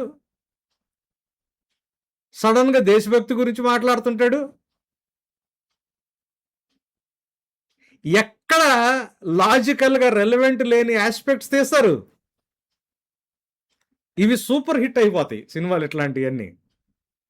అంటే చెప్పా కదా నేను మరీ అంత పరిశుద్ధుడిని కాదు, కానీ ఇప్పుడు నేను చెప్పే సినిమా నేను చూడలా, కాకపోతే ఐ నో ద స్టోరీ. అంటే ఎవరితోనో మాట్లాడుతూ ఉంటే విన్నా, అట్లని చెప్పి నేను మరీ హోలీ ఏం కాదు. So don't take me that holy. So నేర్చుకున్నది మీకు చెప్పడానికి ట్రై చేస్తున్నా. అయితే బుక్ ఏం చేస్తుంది అని అంటే rather than capturing the heart, it captures the reasoning of your mind. అది ఆ బుక్, ఆ లిటరేచర్ని కానీ మీరు పర్సనల్గా పిక్చరైజ్ చేసుకోగలిగితే ఏ సినిమా గూడా ఇవ్వలేనంత కిక్ ఒక బుక్ ఇస్తది. నేను యాక్చువల్‌గా 'క్రానికల్స్ ఆఫ్ నార్నియా' నా దగ్గర 7 బుక్స్ ఉన్నాయి. సిఎస్ లూయిస్‌యి. నేను ఫస్ట్ అంటే ఈ ఈ 3 బుక్స్ మూవీస్‌లాగా తీసినట్టున్నారు గదా! 3 మూవీస్ వచ్చినియి. వాళ్ళెంత స్పెషల్ ఎఫెక్ట్స్ పెట్టి ఎంత చేసినా, ఆ బుక్ చదువుతున్నప్పుడు వచ్చే అంత బ్యూటీ వాడు ఆ సినిమాలో తీయలేకపోయాడు. అంత అంత కాస్ట్‌లీ ఇది. నాకదే అనిపించింది. ఎంత బ్యూటిఫుల్ రైటింగ్. అసలు we lose the main essence when we actually look at the picture on the celluloid అని అనిపించింది. సో, నేనెందుకు దీన్ని ఇలా చెప్పడానికి ట్రై చేశాను అనంటే, I want to take you to the very the nature of literature, దాన్ని అర్థం చేసుకుంటే బావుంటదని. సో, మీకు అర్థమవుతది గదా! సో, ఈయనేం జేస్తున్నాడు, పర్సనల్ గ్రీటింగ్సు, పర్సనల్‌గా మాట్లాడతా మనకి ఇయన్నీ చూస్తా ఉన్నప్పుడు, ఆయన ఒక టీచింగ్‌లోకి ఆయన స్లోగా ఈ ప్రొలాగ్‌ని వాడేం జేస్తున్నాడు అనంటే, ఒక పక్క పర్సనల్ కానోటేషన్‌తోనే మాట్లాడతా, పర్సనల్‌గా మాట్లాడతానే వాళ్ళని ఒక ప్రొఫౌండ్ టీచింగ్ సెషన్‌లోకి ముందుకు తీసుకెళ్తున్నాడు. So, that is what we can observe in the prologue. సరే, చూద్దాం. Romans first chapter first verse. నేను ఏం చేశాను, అంటే నేను యూజువల్‌గా ఈఎస్వి చదువుతాను, ఇంగ్లీష్ స్టాండర్డ్ వెర్షను. దీంతో పాటు ఎన్ఐవి ఒకటి, న్యూ ఇంగ్లీష్ ట్రాన్స్‌లేషన్ అన్నది ఒకటుంది. ఇవి అంటే ఇంకా there are other things. NLT గూడా, అంటే ఎన్ఎల్‌టి ఒకటి, బరియన్ స్టాండర్డ్ బైబుల్ అని ఒకటుంది. These are the different versions apart from other versions. ఇవి కొంచెం రెగ్యులర్‌గా చూస్తా ఉంటాను. యూజువల్‌గా నేను ఇక్కడ ఇంగ్లీష్ స్టాండర్డ్ వెర్షన్ పెడతాను. తెలుగు అనేది మనం విల్ బి ఫాలోయింగ్ అప్. ఎందుకు అనంటే కొన్ని సార్లు ట్రాన్స్‌లేషన్ ప్రకారం కొంచెం వర్డ్స్ అటు ఇటు ఉండటానికి ఛాన్స్ ఉంది. చూడండి, Paul a servant of Christ Jesus. మీరు యేసుక్రీస్తు దాసుడు అని రాశాడు ఇక్కడ. యేసుక్రీస్తు దాసుడు అని రాశాడు. ఇది ఇండియన్ రివైజ్డ్ వెర్షన్. ఇది యువర్షన్ అని బైబిల్ యాప్‌లో ఉంది. ఇది కొంచెం మన ఇప్పుడు ఉన్న కాంటెంపరరీ తెలుగు, ఇది కొంచెం బాగుంది యాక్చువల్‌గా ట్రాన్స్‌లేషన్. ఇది క్వాలిటీ చెక్ కూడా అయిపోయిందంట. ఇది ప్రింటింగ్‌లోకి వస్తుంది త్వరలో. సో, నేను ఇది కూడా పెట్టడానికి ట్రై చేశాను. ఇది Bible society of India Telugu. మన మన మన జనరల్ తెలుగు బైబిల్. ఇక్కడ మనకు కొన్ని సార్లు జీసస్ క్రైస్ట్ అని, క్రైస్ట్ జీసస్ అని 2 డిఫరెంట్ వేస్ ఆఫ్ రైటింగ్ కనిపిస్తా ఉంటది పాల్. కొన్ని సార్లు ఇది ముందు పెడతాడు జీసస్ అన్నమాట. కొన్ని సార్లు క్రైస్ట్ అన్నమాట. కొన్ని సార్లు క్రైస్ట్, కొన్ని సార్లు జీసస్. ఇట్లుంటది. క్రైస్ట్ అన్నది ఇది టైటిల్. అంటే SI, CI, collector, MP, MLA, CM, ఇయన్నీ టైటిల్స్. అట్లా ఇది టైటిల్ క్రైస్ట్. జీసస్ అన్నది ప్రాపర్ నేమ్. ఇది యాక్చువల్‌గా మనిషి పేరు. ఇది టైటిల్. ఇప్పుడు ముఖ్యమంత్రి నారా చంద్రబాబు నాయుడు, ముఖ్యమంత్రి రేవంత్ రెడ్డి అన్నారనుకోండి. ముఖ్యమంత్రి రేవంత్ రెడ్డి లేకపోతే ముఖ్యమంత్రి నారా చంద్రబాబు నాయుడు, ప్రధానమంత్రి నరేంద్ర మోడీ అన్నారనుకోండి. ప్రధానమంత్రి అన్నది టైటిల్. నరేంద్ర మోడీ అన్నది పేరు. క్రైస్ట్ జీసస్ అన్నారనుకోండి. క్రైస్ట్ అన్నది టైటిల్. క్రిస్తాస్ అనే మాట. క్రీస్తు. అది ట్రాన్స్‌లేషన్. హీబ్రూ వర్డ్ ఏంటంటే మెస్సయ్య అని, మషియాహ్ అని. అభిషేకించబడినవాడు, అభిషిక్తుడు. అది టైటిల్. ఇద్దరిని అభిషేకిస్తారు యూదులు ఎప్పుడైనా, రాజుని, ప్రధాన యాజకుడిని. సో, మెస్సయ్య అంటే ఎవరు అనంటే, మెస్సయ్య అనే మాట అభిషేకించబడిన రాజుకి టైటిల్‌గా వాడతారు. అభిషేకించబడిన ప్రధాన యాజకుడికి కూడా వాడతారు. కానీ ఎక్కువగా బైబిల్‌లో, ఓల్డ్ టెస్టమెంట్‌లో మెస్సయ్య అనే మాట యూదుల్ని లేకపోతే ఇజ్రాయేలీయుల్ని పరిపాలించటానికి అభిషేకించబడిన రాజుకి వాడారు. అంటే వేరే వేరే యూసేజెస్ కూడా ఉన్నాయి. పేట్రియాక్స్ అంటే అబ్రహాం, ఇస్సాకు, యాకోబుల్ని వాడారు. లేకపోతే ఇజ్రాయెల్కి నాయకత్వం వహించిన కోరేష్ రాజు సైరస్కి కూడా మెస్సయ్య అనే మాట వాడారు. ఫైనల్గా మెస్సయ్య, మెస్సయ్య యేసు ప్రభు ఎలాంటి మెస్సయ్య అంటే దానియేలుకి వచ్చిన దర్శనంలో సర్వాధికారం ఇవ్వబడి రాజ్య పరిపాలన చేయడానికి ఒకరి చేతికి అప్పగించబడుతుంది. ఆ మెస్సయ్య. ఏ మెస్సయ్య అంటే ఎవరు అయితే శిశువుగా పుట్టాడో, కుమారుడుగా అనుగ్రహించబడ్డాడో, యెషయా 9వ అధ్యాయం 6వ వచనం.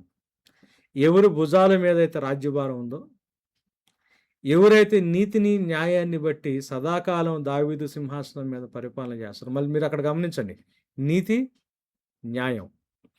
నీతి న్యాయం అన్నది మెస్సయ్య యొక్క ఐడెంటిఫికేషన్. మెస్సయ్య అంటే రాజు, అభిషేకించబడిన రాజు. ఈ అభిషేకించబడిన రాజు యొక్క పరిపాలన, ఆ రాజుకు సంబంధించిన వాళ్ళు. అందుకే సువార్త, నేను చెప్పాను కదా, బెస్సర్ అనే మాట, అది నేషనల్ న్యూస్. అది నేషనల్ న్యూస్, రాజు గారికి సంబంధించిన న్యూస్. ఇప్పుడు కీర్తనలు 89లో 14th వర్స్ చూస్తారా? ఎవరైనా చదువుతారా?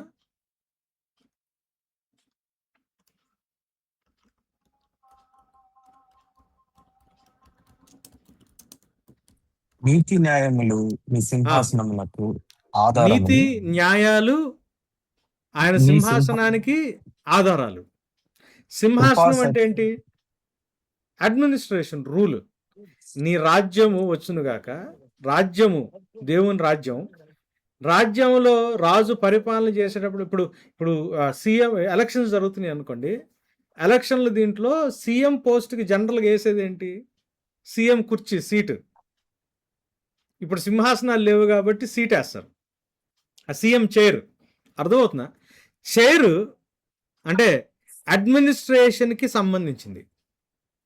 సో దేవుని రాజ్యం, దేవుని సింహాసనం, దానికి ఆధారం ఏంటి అంటే what is the base of God's kingdom or God's administration rule? నీతి న్యాయం. కృపా సత్యాలు పైలట్ లాగా ముందెళ్తాయి. నీతి న్యాయాలు అన్నది దేవుని రాజ్యం యొక్క ఫౌండేషన్. సో మనం ఇప్పుడు యేసు ప్రభుకి సాక్షులు అనుకోండి. సువార్త బెసోరా, ఈ సీటు మీద కూర్చోడానికి వచ్చే రాజు గురించిన సాక్ష్యం అనుకోండి. గాస్పుల్ సాక్ష్యం అనుకోండి. అది దేనికి సాక్ష్యం ఇస్తుంది? దేవుని యొక్క నీతి న్యాయాల గురించి. ఇప్పుడు అర్థమవుతుందా కనెక్షన్? అర్థమవుతుంది కదా? సో ఆయన ఇప్పుడు క్రీస్తు అంటే మెస్సయ్య, హీబ్రూలో, తెలుగులో మెషియాహ్ మెస్సయ్య అయింది. క్రిస్తాస్ అనే గ్రీక్ ట్రాన్స్లేషన్ క్రీస్తు అయింది. సో ఇక్కడ పాలు గాస్పుల్ గురించి రాస్తున్నాడు. Central theme gospel of God, బెసోరా of the one who is actually going to rule the kingdom forever. మనకు అదే కదా ప్రార్థన, నీ రాజ్యం రావాలా, నీ చిత్తం పరలోకమందు నెరవేర్చబడినట్లు భూమి అందంతటా. So Messiah is that king who is going to rule forever. అది ఎవరు చెప్పారు? ఐజయా చెప్పాడు. ఐజయా చెప్పిన తర్వాత డానియేలు దాన్ని చూశాడు దర్శనంలో. ఏమని చూశాడు? సింహాసనాలు వేయబడిని, పుస్తకాలు తెరవబడిని, మహావృద్ధుడు, ద ఏన్షియంట్ ఆఫ్ డేస్, తండ్రి ఆ సింహాసనాల మధ్యలో కూర్చుని ఉంటే మనుష్య కుమారుని పోలిన వాడిని మేఘాల మీద వచ్చాడు అక్కడికి. మనుష్య కుమారుడని అక్కడ దానియేలు వాడిన మాటని యేసు ప్రభు వాడాడు సువార్తల్లో. సర్వాధికారం ఆయన చేతికి ఇవ్వబడింది. సో ఈ భూమి మీద సర్వాధికారం తీసుకొని వచ్చి పరిపాలించే ఆయన సదాకాలం దావీదు సింహాసనం మీద నీతి న్యాయాలతో పరిపాలించడానికి రాబోతున్న ఆయన ఎవరయ్యా అంటే క్రీస్తు. సో ఈయన గాస్పల్ గురించి, బెసోరా గురించి మాట్లాడతా, దేవుని సువార్త గురించి ఆర్గ్యూ చేయబోతా, వీటన్నిటికీ మూలమైన దేవుని యేసు ప్రభు యొక్క టైటిల్ని తీసుకొచ్చి ముందు పెట్టాడు. తెలుగులో ట్రాన్స్లేషన్లో యేసు క్రీస్తు దాసుడు అని ఉన్నాడు. అని రాశారు కానీ యాక్చువల్గా అది క్రైస్ట్ మీరు Paul a servant of Christ Jesus అన్నాడు.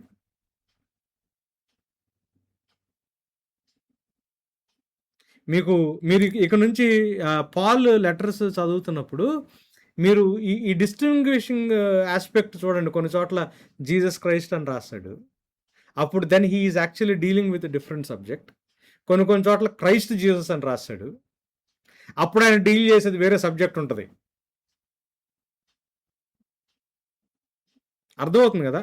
సో మనం ఇది అంటే నేను మళ్ళీ అంటే నేను I will be touching few hermeneutical principles ఇట్లా, so that it will be easy for you when you're reading other episodes also.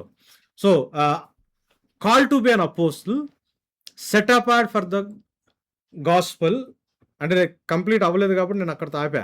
యేసుక్రీస్తు దాసుడను అపోస్తులుగా నుండకు పిలువబడిన వాడిని అని తెలుగులో ఏం చేశారంటే సెకండ్ వర్స్ నుంచి 7th వర్స్ దాకా కలిపి రాశారు. ఎందుకనంటే సెంటెన్స్ స్ట్రక్చర్ వేరుగా ఉంటుంది కాబట్టి తెలుగులో అది మొత్తాన్ని కలిపి రాశారు. దేవుని సువార్త నిమిత్తము ప్రత్యేకించబడిన వాడినైన పౌలు అన్నమాట. ఇది మీకు కొంచెం ఇమీడియట్ కనిపించదు, కొంచెం కిందకి వెళ్తే కనిపిస్తుంది. ఈ 2nd వర్స్ నుంచి 7th వర్స్ దాకా కొంచెం ఇండియన్ రివైజ్డ్ వర్షన్లో ఏమన్నాడు, యేసుక్రీస్తు దాసుని అపోస్తులుగా పిలుపు పొందినవాడు, దేవుని సువార్త కోసం ప్రభువు ప్రత్యేకించుకున్న పౌలు అన్న మాట కనిపిస్తుంది. సో దీంట్లో మనం కొన్ని ఆస్పెక్ట్స్ చూడటానికి ప్రయత్నం చేద్దాం. సర్వెంట్ అన్నమాట, ఇది కొంచెం పొలైట్ వర్డ్ ఇంగ్లీష్లో వాడింది. దాసుడు అన్నది కూడా కొంచెం పొలైట్ వర్డ్. యాక్చువల్గా గ్రీక్లో డౌలాస్ అనే మాట ఉంటుంది, అంటే స్లేవ్ అని, బానిస, one who belongs entirely to another person. ఇది చాలా ఇంపార్టెంట్ థింగ్. ఎటువంటి సొంత నిర్ణయాలు తీసుకునే హక్కు లేకుండా, with no autonomous will, no personal agenda, no self directed purpose, వ్యక్తిగతమైన పర్పస్ లేకుండా, వ్యక్తిగతమైన ఎజెండా లేకుండా, సొంత నిర్ణయాలు తీసుకునే హక్కు లేకుండా ఇంకొక వ్యక్తికి నేను చెందితే నేను ఆ వ్యక్తికి డౌలాస్ అవుతా. సాల్వేషన్ ఎట్లా వస్తుంది?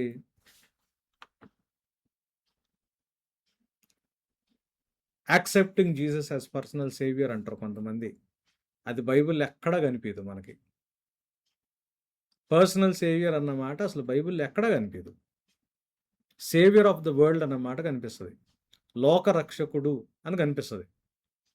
మన ఫీలింగ్ ఏమో లోకంలో నుంచి రక్షిస్తాడు అని. సేవియర్ ఫ్రమ్ ద వరల్డ్ అన్నది మన ఫీలింగ్, ఇంటర్నల్ ఫీలింగ్. కానీ బైబిల్ అట్ట చెప్పదు. సేవియర్ ఆఫ్ ద వరల్డ్ అంటది. లోక రక్షకుడు, దేవుడు లోకాన్ని రక్షిస్తాడు, లోకాన్ని ప్రేమించాడు, లోకాన్ని రక్షిస్తాడు, లోకంలో నుంచి రక్షించడు. దట్ ఈస్ ఎ ఫ్లా బేసికల్గా.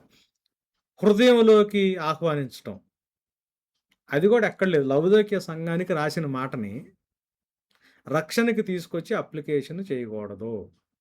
సంఘం యేసు ప్రభువుని బయటపెట్టి తలుపేసుకుని లోపల వీళ్ళు బిజినెస్ చేస్తున్నారు. సో దేవుడు వచ్చి ఏమన్నా లవదోక్య సంఘంతో తలుపు కొడతా, అరే నేను తలుపు కొడుతున్నానరా, ఇది నాన్ క్రిస్టియన్స్తో చెప్పట్లా, ఫెయిత్ ప్రొఫెస్ చేసి క్రీస్తు ప్రభువుని బయటపెట్టి లోపల కూర్చున్న వాళ్ళతో మాట్లాడుతున్నాడు సంఘంతో. నేను తలుపు కొడుతున్నానరా, మీలో ఏ ఒక్కడొచ్చి తలుపు తీసినా నేను లోపలికి వస్తానని.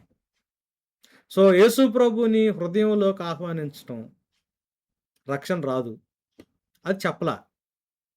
నాకు ఇష్టమైన పాట ఒకటి ఉంది, హృదయం అనే తలుపునొద్ద క్రీస్తు నాదుండు. అది మరి సాల్వేషన్కి సంబంధించిన పాట వాక్యానుసారంగా అయితే కాదు, నాకు ఇష్టం ఆ పాట. But still strictly on scriptural basis అది కాదు. యేసు ప్రభుని స్వరక్షకుడిగా అంగీకరించడం అన్నది అసలు బైబిల్లో ఎక్కడా లేదు. రక్షకుడిగా అంగీకరిస్తే అసలు సాల్వేషన్ వచ్చిందని బైబిల్ ఎక్కడ చెప్పలా. యేసు ప్రభుని దేవుడు అని ఒప్పుకుంటే రక్షణ ఏమి రాదు. యాకోబు భక్తుడు ఏమంటాడంటే యాకోబు పత్రికలో, మీరు నమ్మేది ఏంటంటే దయ్యాలు కూడా నమ్మి ఆయన సన్నిధిలో వణుకుతున్నాయి. అంటే దయ్యాలు దేవుడు నమ్ముతాయా? నమ్ముతాయి. సర్వోన్నతుడైన దేవుడు కుమారుడు మాతో నీకేం పని అన్నాయి కదా దయ్యాలు. అంటే దేవుడు అంటే ఆయన నమ్మినయా లేదా? నమ్మితే రక్షణ వచ్చేస్తుందా? రోమా పత్రిక 10వ అధ్యాయం 9వ వచనంలో ఉంటుంది, క్రీస్తు ప్రభువు అని నోటితో ఒప్పుకోరు. ప్రభువు అన్న మాట ఎవరి నోట్లో వచ్చుద్ది తెలుసా? డౌలాస్ నోట్లో నుంచి వచ్చుద్ది. బానిస నోట్లో నుంచి వచ్చుద్ది. బానిస డౌలాస్ అంటే. అంటే కంప్లీట్‌గా ఆయనకి సంబంధించి నేను ఇంకొక అతనికి సంబంధించినోడిని. ఇప్పుడు సర్వెంట్ కాన్సెప్ట్ అట్లా కాదు. సర్వెంట్ వాడు ఏ పని చేయొచ్చో, ఏ టైంలో చేయొచ్చో వాడు సెలెక్ట్ చేసుకోవచ్చు. ఎంత చేయొచ్చో సెలెక్ట్ చేసుకోవచ్చు. ఇప్పుడు మన ఇంట్లో ఎవరన్నా అంటే నేను మా చర్చ్ వాళ్ళకి సర్వెంట్ అన్న మాట వదిలేయండి. హెల్పర్ అన్న మాట అలవాటు చేసుకోండి. We need to respect them అన్నది నేర్పిస్తున్నా. నేను ఇక్కడ పర్పస్‌ఫుల్‌గా సర్వెంట్ అంటే ఇక్కడ ఉంటది కాబట్టి మాట్లాడుతున్నా. ఇప్పుడు మన ఇంట్లో ఒక సర్వెంట్ ఉన్నారనుకోండి. వాళ్ళ టర్మ్స్ వాళ్ళకుంటాయి. వాళ్ళు ఏ పని చేస్తారో వాళ్ళు వాళ్ళకి నచ్చితే చేస్తారు. వాళ్ళు అడిగిన జీతం మనం ఇయ్యాల. మనం కూర్చొని ఆళ్ళతో డిస్కస్ చేసుకొని ఇది చెయ్యాలమ్మా, ఇంత ఇస్తాము. అంటే నాకు కుదరదయ్యా, ఇంత ఇస్తే చేస్తా. లేకపోతే ఇంతవరకే చేస్తా. సో, ఒక అటానమస్ విల్ ఉంటది సర్వెంట్‌కి. ఇష్టం లేకపోతే మానేసి వెళ్ళిపోవచ్చు. కానీ డౌలస్ అన్న మాట ఎటువంటి అటానమస్ విల్ లేకుండా అంటే ఇప్పుడు నేను స్లేవ్ అనుకోండి. నాకు ఎటువంటి అధికారం లేకుండా నిర్ణయాలు తీసుకునే అధికారం, నా జీవితానికి ఎటువంటి ఎజెండా లేకుండా, నా జీవితానికి ఎటువంటి పర్పస్ లేకుండా ఇంకొక వ్యక్తికి నేను సొంతమైపోయి ఆ వ్యక్తి కోసం బ్రతకటం ఉంటుంది చూసారా, అది డౌలస్. అంటే నా జీవితం గురించి నాకేం ఆశ ఉండదు. నా జీవితంలో నాకు ఎటువంటి పర్పస్ ఉండదు. నా జీవితంలో నాకు ఎటువంటి ఆశలు, గమ్యాలు ఉండవు. వీటిలన్నిటిని పక్కన పెట్టేసి నేను ఒక వ్యక్తికి నన్ను నేను సమర్పించుకుంటే అప్పుడు నేను డౌలస్ అవుతా. క్రైస్తవ జీవితం నా గమ్యాల్ని నేను నిర్ణయించుకుని నా ఎజెండాని నేను పర్సూ చేస్తా. నేను అనుకున్న విధంగా నేను జీవిస్తా. సహాయం కొరకు యేసు ప్రభువు దగ్గరికి వచ్చేది కాదు. క్రీస్తు ప్రభువు అని నోటితో ఒప్పుకోవడం అంటే అర్థం ఏంటి తెలుసా? You declare that you belong to Jesus Christ. ఇక నీ జీవితానికి పర్పస్ ఏం పెట్టుకో, నీ జీవితానికి ఎజెండా ఏమీ ఉండదు. నువ్వు సొంతగా ఏది నిర్ణయం తీసుకో. సర్వ హక్కులు, నీ జీవితం మీద ఉన్న సర్వాధికారం మొత్తం తీసుకెళ్ళి ఆయన దగ్గర పెట్టేయడం. పానార్పణం అన్న మాట వాడాడు పాలు. పానార్పణం అంటే ఏంటనుకుంటున్నారు? ఇప్పుడు ఇట్లా గ్లాస్ ఉందనుకోండి. జస్ట్ మీ ఇప్పుడు ఇట్లా గ్లాస్ ఉంది. ఇప్పుడు దీంట్లో వాటర్ ఉన్నాయి అనుకుందాం. దీన్ని నేను ఇట్లా పోసాను అనుకోండి. సపోజ్ మీది ఒకటి ఇంకో బౌల్ ఉంది. మీ బౌల్ ఒకటి ఉంది. నాకు దీంట్లో నాకు ఇష్టమైనది ఏదో ఉంది, నేను తాగుదామండి. నేను తీసుకొచ్చి మీ బౌల్లో మొత్తం ఇట్లా పోసాను అనుకున్నాం. పోసిన తర్వాత నా దగ్గర ఏముంటుంది తాగడానికి? ఏముండదు. పానార్పణం అంటే అర్థం ఏంటంటే నువ్వు కట్టుకున్న జీవితం, నీ లైఫ్, నువ్వు అనుకున్నాయి మొత్తం తీసుకుని వెళ్ళి యేసు ప్రభు పాదాల దగ్గర కంప్లీట్గా యు ఎంప్టీ యువర్ సెల్ఫ్.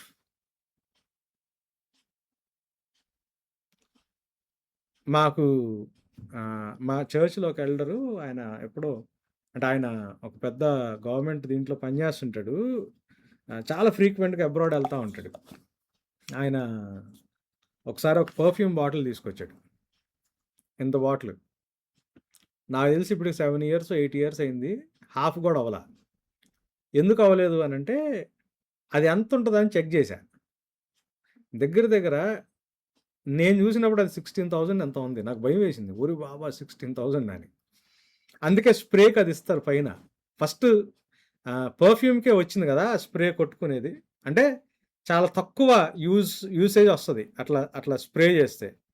మన మీకుందా లేదా కానీ అలవాటు, చాలామంది సెంట్ స్ప్రే వాడేవాళ్ళు ఏం చేస్తారంటే కొట్టుకుని మన లైట్‌కి ఇట్ట చూస్తాం. ఇంకెంత మిగిలింది అని. ఎందుకంటే చాలా కాస్ట్‌లీ ఉంటది. సంవత్సరం ఆదాయం. ఆమె ఏం చేసింది తెలుసా? అంటే యేసు ప్రభు వైపు చూస్తుంది. And she is not knowing what she is actually losing టోటల్‌గా. అసలు ఆమెకి ఏం పోతుంది అనవసరం. ఆయన పాదాల మీద పోస్తుంది. ఇంకొక వ్యక్తి పాదాల మీద ఈమె ఎర్నింగ్, ఇయర్ ఇన్‌కమ్ మొత్తం. మిగతా వాళ్ళందరూ ఇటు చూస్తున్నారు. పోతుందిరా అంటున్నారు వీళ్ళు. ఆమె ఏం పోతుంది, యేసు ప్రభు వైపు చూస్తుంది. చూస్తా ఇది పానార్పణం. అంటే you pour out your life. తిరిగి చూసుకుంటే ఏముంటది నీకోసం? కొట్టుకున్నా కూడా ఏమి రాదు. పానార్పణము అన్న మాట వాడతాడు పాలు. క్రిస్టియన్ లైఫ్ ఎలా ఉండాలి తెలుసా? యేసు ప్రభు ఏమన్నా తెలుసా? ఇట్లా మాట్లాడుతున్నప్పుడు సువార్త ఎక్కడెక్కడైతే చెప్తారో ఈమె గురించి చెప్తారన్నాడు యేసయ్య.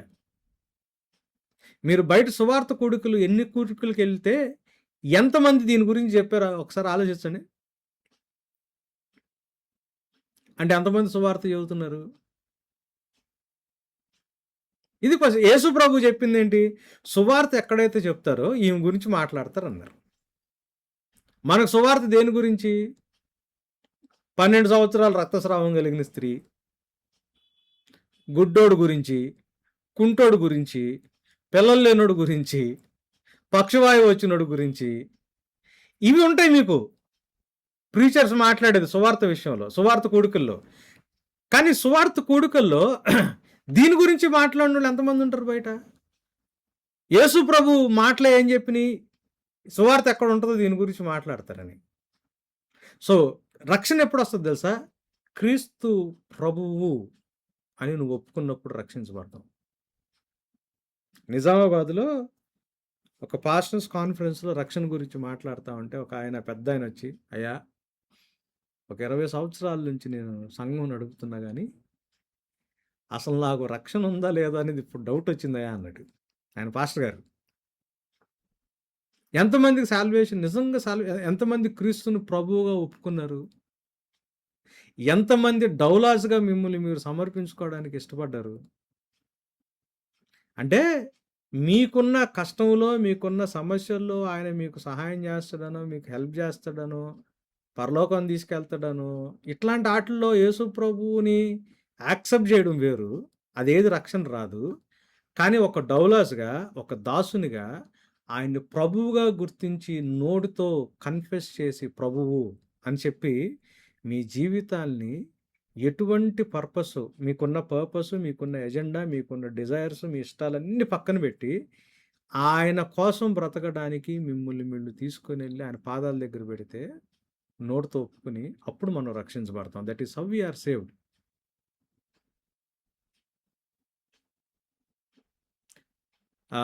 సైమన్, ఐ థింక్ నేను కొంచెం అంటే కొంచెం ఎలాబొరేట్గానే మాట్లాడతాను సైమన్. ఫాస్ట్గా వెళ్ళను. I think we can break it here for today. Yeah, over to you.